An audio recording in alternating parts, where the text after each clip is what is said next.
तो hello everyone, कैसे हैं आप लोग। उम्मीद बेहतरी कर रहे होंगे। अब जैसा कि आपने उत्तर प्रदेश पुलिस की तैयारी कर रहे होंगे और चूंकि डेट तो आ चुकी है, कब 8, 9 और 10 जून, यानी अब से सिर्फ 4 महीने से भी कम समय बचे हुए हैं।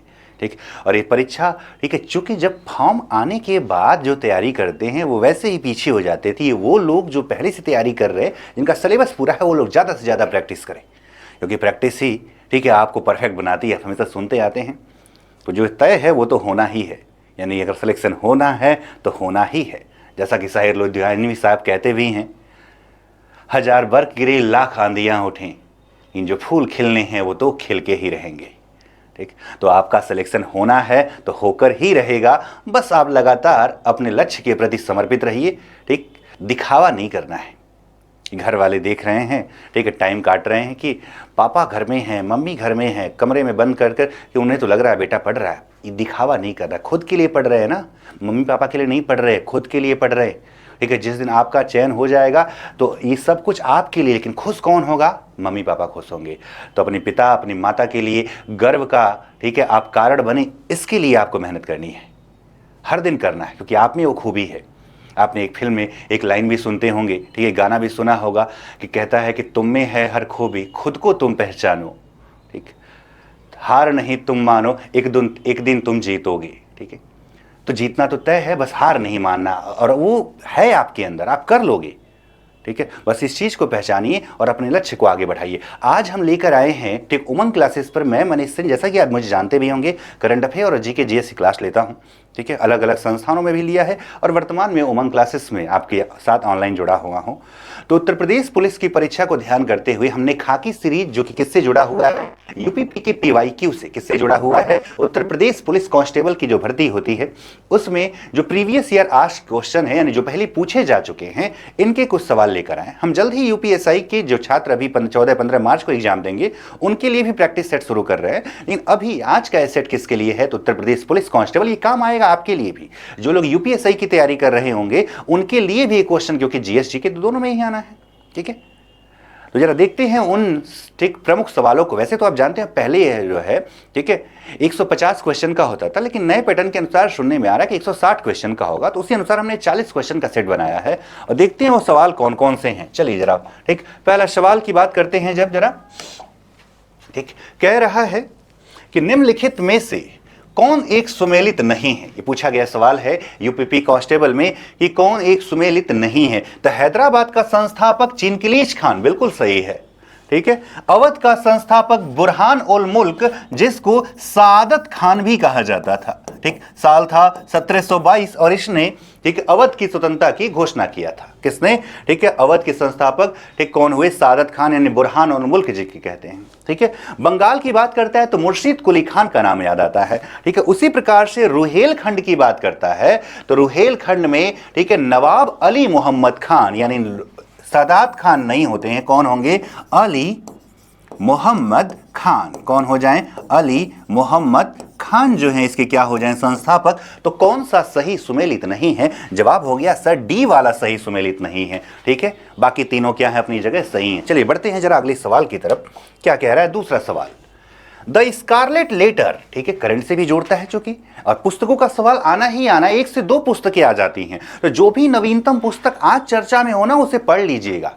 ठीक है, तो पूछा है कि द स्कारलेट लेटर किसने लिखी है? मार्क ट्वेन ने, हरमन मेलविल ने, वॉशिंगटन इरविंग ने, या नाथनिएल हॉथोर्न ने? तो सही जवाब इसका क्या था? नाथनिएल हॉथोर्न। ठीक है, तो क्या है जवाब? नाथनिएल हॉथोर्न ने जो है, इन्होंने लिखा है द स्कारलेट लेटर की बात करते हैं। चलिए जरा अगला सवाल देखते हैं क्या कह रहा है।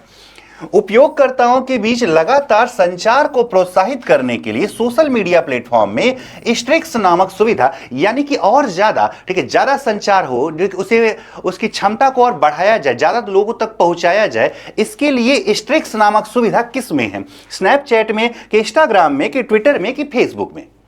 ठीक है, तो किसमें है ये? स्नैपचैट में है। किसमें है? स्नैपचैट में है। ठीक है, याद रखिए स्नैपचैट की जब बात करते हैं तो इवान स्पाइगल, ठीक, कौन? इवान स्पाइगल। ठीक, इवान स्पाइगल जो है, इन्होंने अपने सहयोगियों के साथ मिलकर किसकी शुरुआत किया था? तो स्नैपचैट की, जिसमें बॉबी मर्फी और आर ब्राउन भी शामिल थे। यानी कौन? बॉबी मर्फी, ठीक, और आर ब्राउन, ठीक है, ये 3 लोगों ने शुरू किया था कौन सा सोशल मीडिया प्लेटफॉर्म?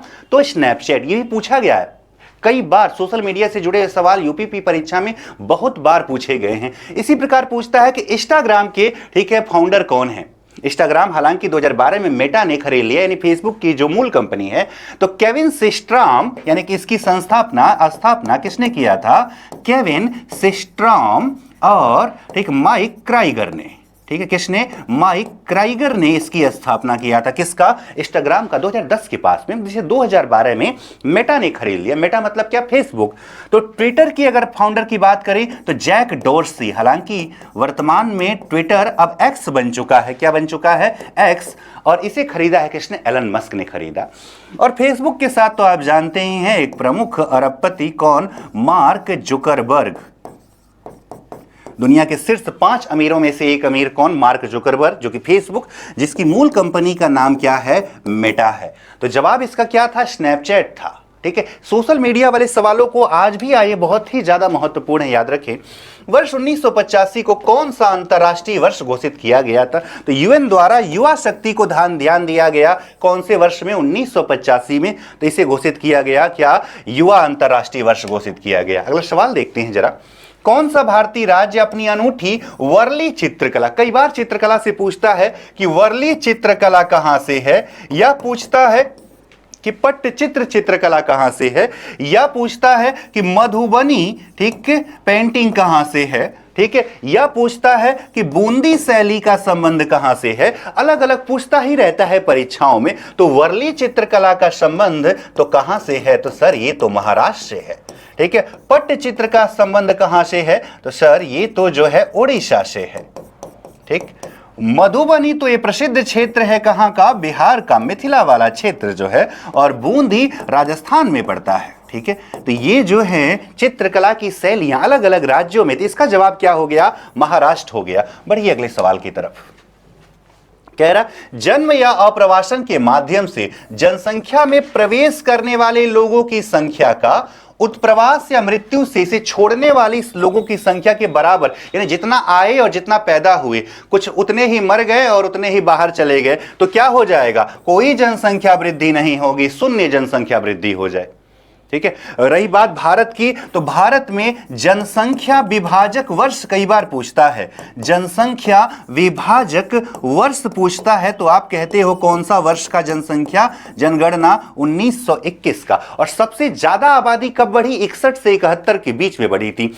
वर्ष 2026 में जो जनगणना शुरू हो रही है, आज तक के इतिहास की पहली डिजिटल, पूर्णतः डिजिटल जनगणना होगी। याद रखें, आजाद भारत की 8वीं और कुल टोटल 16वीं जनगणना इस वर्ष होगी। चलिए जरा आगे देखा जाए। अगला सवाल, निम्नलिखित में से कौन सा जीएसटी सामान्य पोर्टल है, यानी जीएसटी का जो लॉगिन वाला यानी वेबसाइट है, तो क्या हो जाए? गवर्नमेंट का है ना, तो www.gst.gov.in। और बाकी आप जानते हैं कि जीएसटी, ठीक है, कौन से संविधान संशोधन द्वारा? तो 101वां संविधान संशोधन द्वारा इसको शामिल किया गया। ठीक है, और जीएसटी की जब बात करते हैं तो जीएसटी कितने प्रकार का? तो सर एक तो हो जाता है सीजीएसटी, हो जाता है सेंट्रल जीएसटी। एक हो जाए सर क्या? एसजीएसटी यानी कि स्टेट जीएसटी। एक हो जाए आईजीएसटी यानी कि स्टेट और सेंटर के बीच में इंटीग्रेटेड। और एक हो जाए कौन सा? यूटीजीएसटी। यानी जीएसटी कितने प्रकार के? 4 प्रकार के। ठीक है, कब कितने प्रकार के? 4 प्रकार के। तो इसका जवाब क्या हो जाए? www.gst.gov.in हो जाता है। चलिए बढ़ते हैं, अगला सवाल क्या कह रहा है? बाजरा का सबसे बड़ा उत्पादक, आसान सा सवाल, मोटा अनाज है तो जहां बारिश कम, ठीक है, ऐसे क्षेत्र कहां पे? तो राजस्थान में सर। तो मोटे अनाजों में अग्रणी राज्य कौन सा है? तो राजस्थान है। कौन सा राज्य? राजस्थान। राजस्थान में एक पर्वत है जिसका नाम आप जानते हो, अरावली पर्वत। तो सुप्रीम कोर्ट ने हालिया अभी कल दिए गए एक वक्तव्य में कहा कि अरावली की 1 इंच भी छोटी ना होने पाए, यानी छुआ नहीं जाएगा। अरावली बचाओ अभी चल रहा था, क्योंकि अरावली के लिए एक नई सीम गाइडलाइन आ गई थी, 100 मीटर से नीचे वाले जो पर्वत है उन्हें अरावली की श्रेणी नहीं माना जाएगा। तो उस पर हालांकि अब रोक लग चुका है। तो अरावली पर्वत जो कि विश्व की सबसे प्राचीन पर्वत है, विश्व की सबसे प्राचीन पर्वत है, ठीक है, इसको रखते तो हैं अवशिष्ट पर्वत में, कौन से अवशिष्ट पर्वत में, लेकिन मूलतः ये कैसा पर्वत है, तो फोल्डेड माउंटेन यानी कि वलित पर्वत है। बढ़िए, अगला सवाल क्या कहता है, संयुक्त राष्ट्र सुरक्षा परिषद की भूमिका क्या है, यानी यूएन सिक्योरिटी काउंसिल की भूमिका क्या है, तो क्या है, अंतरराष्ट्रीय शांति और सुरक्षा को बनाए रखना। तो दुनिया में कहीं झगड़ा हो तो ये इंक्लूड हो सकते हैं, कौन, अंतरराष्ट्रीय सुरक्षा परिषद। सुरक्षा परिषद की बात करें तो यूएन के, संयुक्त राष्ट्र के कितने अंग हैं, तो सर 6 अंग हैं। इन 6 अंगों में से एक अंग कौन सा है, यूएन सिक्योरिटी काउंसिल जो है। इसमें कितने सदस्य हो सकते हैं, तो सर 5 और 10 हो सकते हैं। 5 अस्थाई और 10 अस्थाई। ये 10 अस्थाई कितने साल के लिए, तो 2 ही साल के लिए चुने जाते हैं, फिर बदल जाते हैं, और जो अस्थाई हैं वो नहीं बदलते हैं। इन्हें याद कैसे रखें, तो एक सिंपल सा छोटा सा ट्रिक, क्या याद रख लीजिए, फेसर याद रख लीजिए। ठीक है, क्या याद रख लीजिए, फेसर। एफ से क्या होगा, तो एफ से तो सर फ्रांस हो जाए, ए से क्या हो जाए, तो सर अमेरिका हो जाए, ठीक है, यानी यूएस से हो जाए, सी से चाइना हो जाए, ई से इंग्लैंड हो जाए, और आर से जो है रशिया हो जाए। तो क्या याद रखना है, फेसर। क्या याद रखना है, फेसर। ये 5 देश है, ठीक है, जो सिक्योरिटी काउंसिल के अस्थाई सदस्य हैं। भारत को भी बनाने की बात होती है, पर जब तक चीन है ये अड़ंगा वीटो पावर लगाता रहता है और भारत को बनने नहीं देता है। ये चारों देश सहमत है, बस चीन सहमत नहीं है। ठीक है, चलिए जरा अगला सवाल देखते हैं। उत्तर प्रदेश का कौन सा शहर हिंदी और संस्कृत भाषाओं की विशेषज्ञता वाला शैक्षणिक संस्थानों के लिए जाना जाता है, तो जहां काशी विद्यापीठ है, जहां बनारस हिंदू विश्वविद्यालय है, ठीक है। इसके अतिरिक्त जो घरानों के लिए प्रसिद्ध है कौन सा शहर, तो सर वाराणसी। अगर उर्दू पूछ देता, यानी हिंदी के साथ उर्दू को शामिल कर देता, तो अब कौन सा शहर कह दिया जाता, तब लखनऊ को कह दिया जाता, ठीक है, नवाबों की नगरी। और वही वाराणसी क्या बोलते हैं इसको, तो सर इसको तो मंदिरों की नगरी कहा जाता है, ठीक है। और भी कुछ कह सकते हैं, तो सर इसको तो हम बोलेंगे क्या, घाटों की भी नगरी बोलते हैं। किसकी नगरी, घाटों की भी नगरी। और ये जो, ठीक है, रोपवे शुरू हुआ है शहर के बीच में, वो कहां पे शुरू हुआ है, ठीक है, वाराणसी में ही किसकी शुरुआत हुई है, रोपवे की शुरुआत हुई है। पहाड़ों पे नहीं, सोचिए शहर में शुरू हो गया। रेलवे स्टेशन से उतरिए और काशी विश्वनाथ का दर्शन करना है तो रोपवे से जाइए, बिना ट्रैफिक का सामना किए। कहां, ठीक है, तो वाराणसी में। तो सर गंगा विलास क्रूज भी यहीं से संबंधित है। गंगा विलास क्रूज, सिर्फ भारत ने दुनिया का पहला नदी, ठीक है, क्रूज जो है वो कौन सा, गंगा विलास क्रूज, जो वाराणसी से चला और गया डिब्रूगढ़ तक। चलिए जरा अगला सवाल देखते हैं। कह रहा है विनय पीटक पुस्तक, तो सर ये तो त्रिपीटक का हिस्सा है। त्रिपीटक में कौन कौन से पीटक हैं, तो त्रिपीटक में सर एक तो सूत पीटक है जो कि सबसे महत्वपूर्ण है, ठीक है। एक कौन सा पीटक है, तो सूत पीटक है। कौन सा, सूत पीटक हो जाए, ये सबसे महत्वपूर्ण। दूसरा हो जाए विनय पीटक हो जाए, विनय पीटक हो जाए। और तीसरा अभिधम्म पीटक हो जाए। तो पहला ये 2 लिखे गए पहली बौद्ध संगीति में, कब, प्रथम बौद्ध संगीति में, प्रथम बौद्ध संगीति में ये दोनों लिखे गए। और यानी कि कब, तो 483 ईसा पूर्व में। और कहां पर, तो सर राजगृह में। सूत पीटक लिखा किसके नेतृत्व में, तो सर आनंद के नेतृत्व में। और विनय पीटक किसके नेतृत्व में, तो उपाली। ये दोनों बुद्ध के सबसे प्रिय शिष्यों में से थे। तो सूत पीटक में है बुद्ध के उपदेश और विनय पीटक में है बुद्ध के प्रार्थनाएं, बौद्ध नियम संघ के नियम को बारिश किया। बौद्ध संघ के नियम, क्या जवाब हो जाए, सी वाला। अभिधम्म पीटक तीसरी बौद्ध संगीति में लिखा गया, कौन से में, तो थर्ड बौद्ध काउंसिल में, थर्ड बौद्ध काउंसिल में लिखा गया, जो कि हुआ था 251 बीसी में। कहां पर, पाटलिपुत्र में। अध्यक्ष बनाए गए मोगलीपुत्र तिस, और उस समय का राजा था कौन, सम्राट अशोक था। चलिए जरा आगे बढ़ते हैं। मृच्छकटिकम या छोटी मिट्टी के गाड़ी की बात करता है। मृच्छकटिकम ये एक युग परिवर्तन कारी, ठीक है, एक ग्रंथ माना जाता है। क्यों, क्योंकि यही वो ग्रंथ है जिसने पहली बार, ठीक है, नायक और नायिका को दोनों को उच्च वर्णों से नहीं लिया, जिसमें चारुदत्त नामक एक ब्राह्मण का, यानी चारुदत्त एक ब्राह्मण, वसंत सेना एक वैश्य, इनका जो है प्रेम संबंध, इन्हीं को नायक और नायिका। और साथ ही साथ ये पहला ग्रंथ माना जाता, जिसमें पहला नाटक जिसमें नायक के अतिरिक्त जो है अन्य लोग भी संस्कृत बोलते थे। पहले क्या होता था कि नायक नायिका संस्कृत बोलेंगे और अन्य पात्र जो है वो प्राकृत बोलते थे। लेकिन यही युग परिवर्तनकारी किसने लिखा है? तो सर शूद्रक ने लिखा है। किसने? शूद्रक ने लिखा है। चलिए जरा बढ़ते हैं अगले सवाल की तरफ।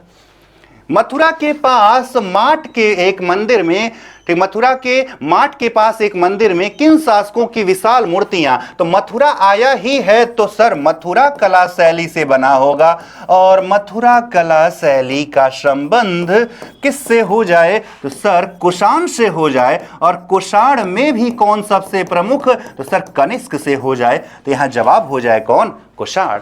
ठीक, कनिष्क का राज्याभिषेक सर 78 एडी में हुआ था, और 78 एडी में हम कौन सा संवत की शुरुआत मानते हैं? शक संवत का क्या मानते हैं? प्रारंभ, जो कि हमारा राष्ट्रीय कैलेंडर इसी पर आधारित होता है।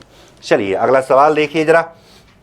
वेदों में मानव अधिकारों को निम्नलिखित समत्व बताया। वेदों में क्या शब्द लिखा है? समत्व। अब समत्व का मतलब क्या? तो सर समानता। ठीक है, वेदों में, ठीक है, आप जानते हैं ऋग्वेद, ठीक है, सामवेद, यजुर्वेद और सबसे बाद में अथर्ववेद। इसीलिए ठीक अथर्ववेद को दैवी नहीं माना जाता, मानवीय माना जाता, अर्थात इंसानों ने लिखा था। प्रभावती गुप्त ये हैं कौन? तो ये तो सर है चंद्रगुप्त द्वितीय की कन्या है। चंद्रगुप्त द्वितीय, जिसे हम विक्रमादित्य कहते हैं। 375 से 414 एडी। समय कब से कब तक? 375 से 414 एडी। इन्हीं के दरबार में तो सर नवरत्न भी रहते थे, उज्जैन वाले दरबार में।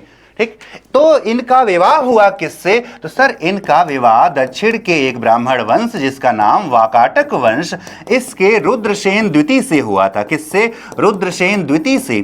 और इसी वाकाटक वंश का एक राजा है जिसका नाम है प्रवरसेन। तो भारतीय इतिहास में एकमात्र राजा जिसने 4 अश्वमेघ यज्ञ करवाए, उस राजा का नाम प्रवरसेन, वाकाटक वंश से। यहां जवाब क्या लगाना था? अच्छा, पिता का नाम बस लिखना था। तो बस इतना चंद्रगुप्त द्वितीय हो गया। चलिए नेक्स्ट क्वेश्चन क्या कह रहा है? भारतीय तकनीकी और आर्थिक सहयोग आईटेक का कार्यक्रम का मुख्य उद्देश्य क्या है? आईटेक लिखा ही है तकनीकी और आर्थिक, तो तकनीकी सहायता एवं प्रशिक्षण प्रदान करना 1964 में स्थापित हुआ था। ठीक है, उसी साल में जिस साल प्रथम प्रधानमंत्री की मृत्यु हुई थी, और उत्तर प्रदेश के ही बनारस के रहने वाले लाल बहादुर शास्त्री भारत के क्या बने थे? प्रधानमंत्री। किसान क्रेडिट कार्ड केसीसी, ठीक है, ऋण लीजिए, 1 साल के अंदर चुका दीजिए, कोई ब्याज नहीं। 1 साल बाद चुकाएंगे तब भी सिर्फ मात्र सबसे न्यूनतम 4% ब्याज। पूछ रहा है कब शुरू हुआ? तो सर अगस्त 1998 में शुरू हुआ था। बढ़ते हैं अगला सवाल की तरफ। किस भारतीय योजना का उद्देश्य असंगठित क्षेत्र के श्रमिकों को 60 वर्ष की आयु के बाद न्यूनतम 3000 प्रति माह पेंशन प्रदान करना है? तो बात कर रहा है कि इसका 3000 पेंशन की बात कर रहा है। तो यहां लिखा है पीएम श्रम योगी मानधन योजना, जो कि शुरू हुआ फरवरी 2019 में। ये असंगठित क्षेत्रों के जो श्रमिक हैं उनको 60 वर्ष की आयु के बाद न्यूनतम कितना माह पेंशन की बात, यानी कुछ अभी दीजिए और सरकार आपको 60 साल के बाद भी पेंशन देगी। कौन सा योजना? प्रधानमंत्री श्रम योगी मानधन योजना के तहत। ग्रीन हाउस गैस क्या है? तो सर ग्रीन हाउस गैस तो वही है ना जो कि वायुमंडल में जाती है और अवरक्त किरणों को आने तो देती है परंतु जाने नहीं देती, यानी लघु तरंगों को आने देती पर दीर्घ तरंगों को जाने नहीं देती। जिससे टेम्परेचर बढ़ता तो ग्लोबल वार्मिंग होता है। तो सर कहीं लिखा है अवरक्त किरण क्या? गैस जो अवरक्त विकिरण उत्सर्जित और अवशोषित करती है उन किरणों को क्या कहते हैं? ग्रीन हाउस गैस, हरित गृह गैस कहा जाता है। चलिए नेक्स्ट क्वेश्चन।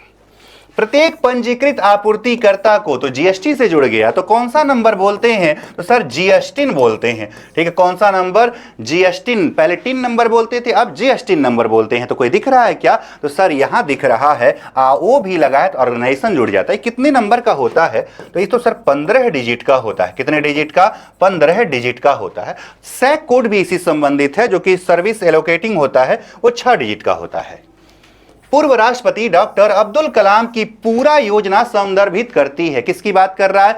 पूरा योजना। तो प्रोवाइडिंग, पूरा का फुल फॉर्म अंदाज खुद ही लग जाए, प्रोवाइडिंग अर्बन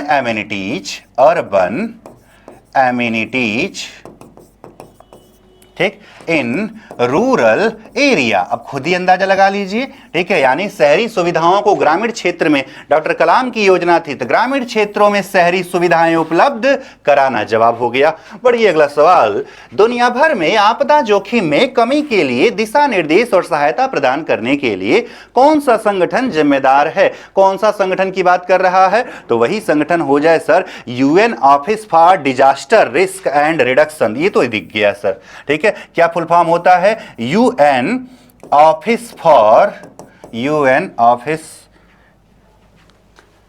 ठीक, for disaster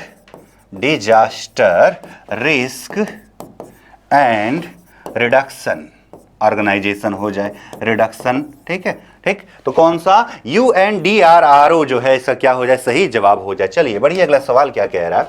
an era of darkness, तो वो आदमी जिनकी अंग्रेजी बहुत अच्छी है, तो अंग्रेजी तो सर बहुत अच्छी शशि थरूर जी की है। किसकी? शशि थरूर जी की। इनकी कोई अन्य प्रसिद्ध पुस्तक की नाम भी बता दीजिए सर। तो अंधकार का युग, किसका?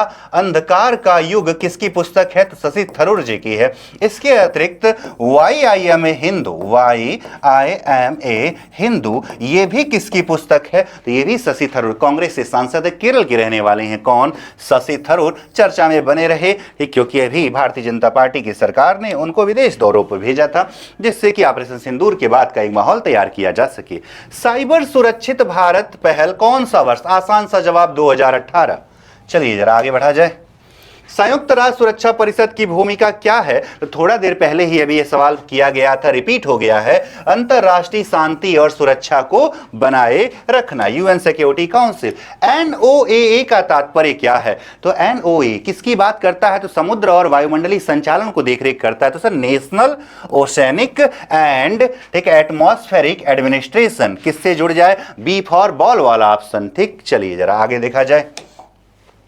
नेक्स्ट क्वेश्चन, कोशिका में राइबोसोम, तो राइबोसोम तो सर प्रोटीन का संश्लेषण करता है, ठीक। कहीं दिख रहा है क्या सर? बिल्कुल आसान सा जवाब है राइबोसोम। किसका संश्लेषण? प्रोटीन का संश्लेषण। तो सर क्या यही वो जगह है क्या, ठीक है, जहां से mRNA भी जुड़े होते हैं? ठीक, बिल्कुल सही। तो राइबोसोम की बात कर लिया जाए तो क्या हो जाए? प्रोटीन संश्लेषण जवाब हो जाए। अगला सवाल, वह धन है जो वैध तरीकों से अर्जित किया है। वैध तरीके से है मतलब काला धन तो नहीं है, और इसका हिसाब किताब रखा जाता है, जिसके लिए आयकर भी दे रहा हूं, तब तो श्वेत धन कहलाएगा। व्हाइट मनी कहीं दिखा? तो ये सर हो गया व्हाइट मनी, श्वेत धन हो गया। चलिए अगला सवाल, भारतीय संविधान की प्रस्तावना में कौन सा शब्द यह दर्शाता है कि भारत किसी भी बाहरी नियंत्रण से मुक्त है? तो पहली बात तो प्रस्तावना की जब बात की जाती है तो इसके लिए प्रस्ताव 13 दिसंबर 1946 को किसने? तो हमारे प्रथम प्रधानमंत्री पंडित जवाहरलाल नेहरू ने पेश किया, जिसको स्वीकारा हमने कब? 22 जनवरी 1947 को, ठीक है। जोड़ा गया कब? सबसे अंत में। जोड़ा गया कब? सबसे अंत में। जोड़ा गया सबसे अंत में। और इसका, ठीक है, प्रारूप किसने तैयार किया? तो इसका प्रारूप तैयार किया किसने? तो संविधान सभा के सलाहकार कौन? Sir BN Rao ji, B Naegele Narasimha Rao साहब ने क्या बनाया? इसका प्रारूप तैयार किया। तो कहता है हम भारत के लोग भारत को एक संपूर्ण प्रभुत्व संपन्न, ठीक, यही शब्द यानी कि प्रभुत्व संपन्न कहता है कि हमारे मामले में कोई अलग से कोई हस्तक्षेप नहीं करेगा, यानी भारत किसी भी बाहरी नियंत्रण से क्या है? मुक्त है। पंथ निरपेक्ष का मतलब कि भारत का कोई धर्म नहीं है। गणराज्य, ठीक है, अर्थात हम गणतांत्रिक हैं, हमारा मुखिया, ठीक है, जनता द्वारा चुना जाता है, वंशानुगत नहीं होता। समाजवादी यानी अमीर और गरीब के बीच कोई अंतर नहीं रखेंगे। ये प्रस्तावना की बात करते हैं। अगला सवाल, भारत में निम्नलिखित में से कौन सा पठार अरावली और विंध्य के बीच में है? किसकी बात कर रहा है? तो जरा देख लिया जाए, ठीक है, छोटा सा, ठीक, आसान सा है।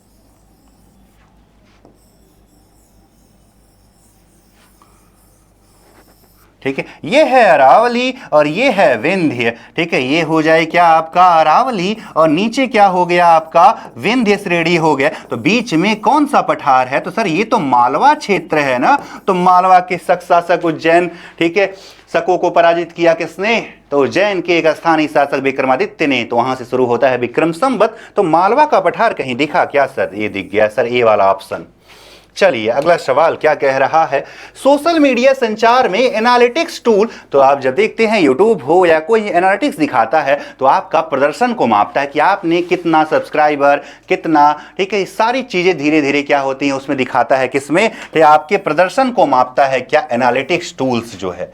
अगला सवाल कह रहा है, भारत में किस अधिनियम ने गैर कानूनी और आतंकवादी, ये तो वही है जिसके आधार पर, ठीक है, चर्चा बीच बीच में होती रहती है, ठीक, कि जो दिल्ली जेएनयू में कुछ लोग पकड़े गए थे, ठीक है, बीच में जब दिल्ली में आंदोलन हो रहा था, किसके लिए? ठीक, तो नागरिकता सीएए के लिए, अभी तक वो छूट नहीं पाए हैं। तो कौन से अधिनियम से गिरफ्तार किए गए थे? तो यूएपीए 1967 में ही शुरू हो गया था पर मजबूत हुआ 2019 में। कुछ लोग इसे काला कानून भी कहते हैं।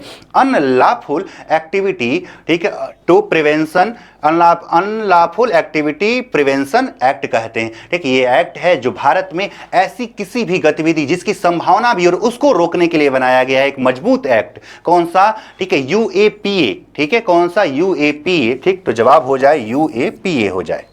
ठीक है, सोशल मीडिया में कंटेंट क्यूरेशन का मतलब है कि दूसरे के स्रोत से, ठीक है, कुछ अपने जैसा कंटेंट उठाइए और अपने मामले में डाल लीजिए।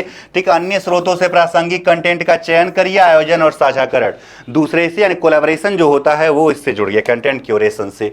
एसएसी थोड़ी देर पहले ही कहा था, एसएसी सोर्स एलोकेटिंग कोड होता है। क्या होता है?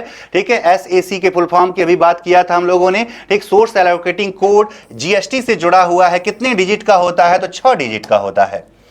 अगला, 97 में अपनाई गई किस अंतरराष्ट्रीय संधि का उद्देश्य रासायनिक हथियार लिखा ही है? तो आपको दिख रहा होगा रासायनिक हथियार सम्मेलन 1997।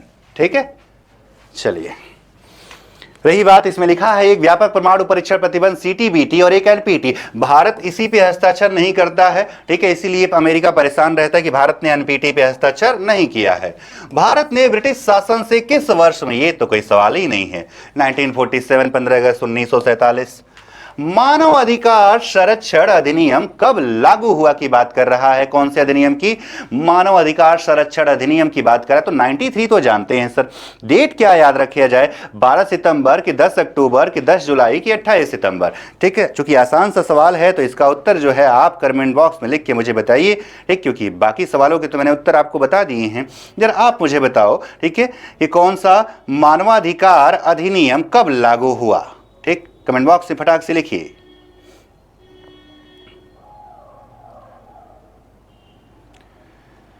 (93) है, इसमें तो कोई शक नहीं है। अब आपको डेट बताना है कि 12 सितंबर की 28 सितंबर। ठीक है, कौन सा डेट? तो सर इसमें डेट तो दिख रहा है, क्योंकि 12 सितंबर को तो सर पारित हुआ था। लागू का डेट पूछा है ना, तो 28 सितंबर लगा दीजिए। चलिए जरा, ठीक है, आगे बढ़ा जाए। भारतीय संविधान के किस अनुच्छेद में पंचायतों की स्थापना? वैसे तो सर ग्राम पंचायत तो 40 में भी लिखा है, लेकिन आप जानते हैं, ठीक है, अनुच्छेद 40 किसका हिस्सा है? डीपीएसपी का। और डीपीएसपी जो है वाद योग्य नहीं होता है, इसीलिए आया 73वां संविधान संशोधन। कौन सा?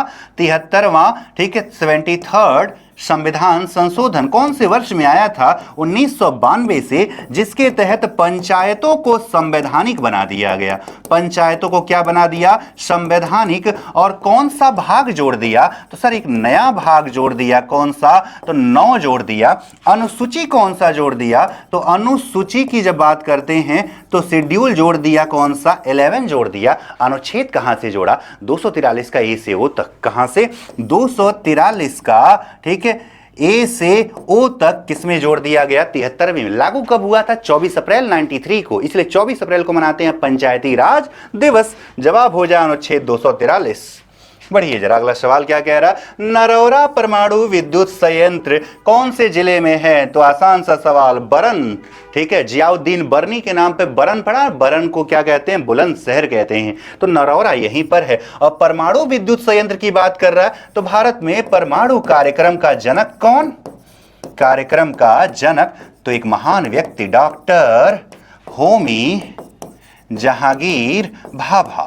डॉक्टर होमी जहांगीर भाभा इसके क्या हैं? जनक हैं। किसके? भारत के परमाणु कार्यक्रम के जनक हैं। वैसे हम जानते हैं, ठीक है, जब बात करते हैं परमाणु की तो पहला परमाणु परीक्षण 1974 में और इसके बाद दूसरा परमाणु परीक्षण 1998 में। ठीक है, 1998। एक शक्ति और एक जो है, ठीक है, स्माइलिंग बुद्धा। पहला वाला स्माइलिंग बुद्धा, दूसरा वाला शक्ति। ठीक, परमाणु विद्युत संयंत्रों की बात करें तो पहला परमाणु संयंत्र, पहला, जब पहला पूछता है तो हम महाराष्ट्र का किसको बोलते हो?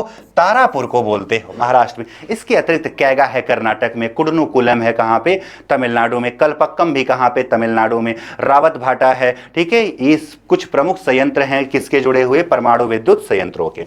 देखते हैं अगला सवाल, अंतिम सवाल। अनुसूचित जाति व जनजाति के उत्पीड़न संबंधी मामलों को कितने दिन में विवेचना समाप्त हो जानी चाहिए? ठीक है, तो कितने दिनों में? 60 दिनों में समाप्त हो जानी चाहिए। ठीक, SC/ST एक्ट 1989 जो 2015-16 में संशोधित हुआ था, उसमें विवेचना कब समाप्त हो जानी चाहिए? 60 दिनों में। तो ये रहे आपके क्या आज की सेशन के वो 40 सवाल जो कि आपके यूपीपी के और यूपीएसआई की परीक्षा को आसान बनाएंगे। हमारे साथ जुड़े रहिए। हर दिन, हर कुछ दिन पर कुछ नए प्रैक्टिस सेट के साथ, प्रैक्टिस सेट की ही बात करेंगे, कुछ टॉपिक भी करेंगे, लेकिन प्रमुखतः प्रैक्टिस सेट की बात, तो वो भी जीएस जीके वाला, क्योंकि जैसा कि मुझे आप जानते हो मैं जीएस जीके वाला पार्ट पढ़ाता हूं। तो इसमें आपकी तैयारी को एक स्वरूप प्रदान करने के लिए और खुद को आप जांचिए भी, परखिए भी कि इन 40 सवालों में कितना आपको आ रहा था, यानी कहां कमी और है, उसे और क्या पढ़ना है।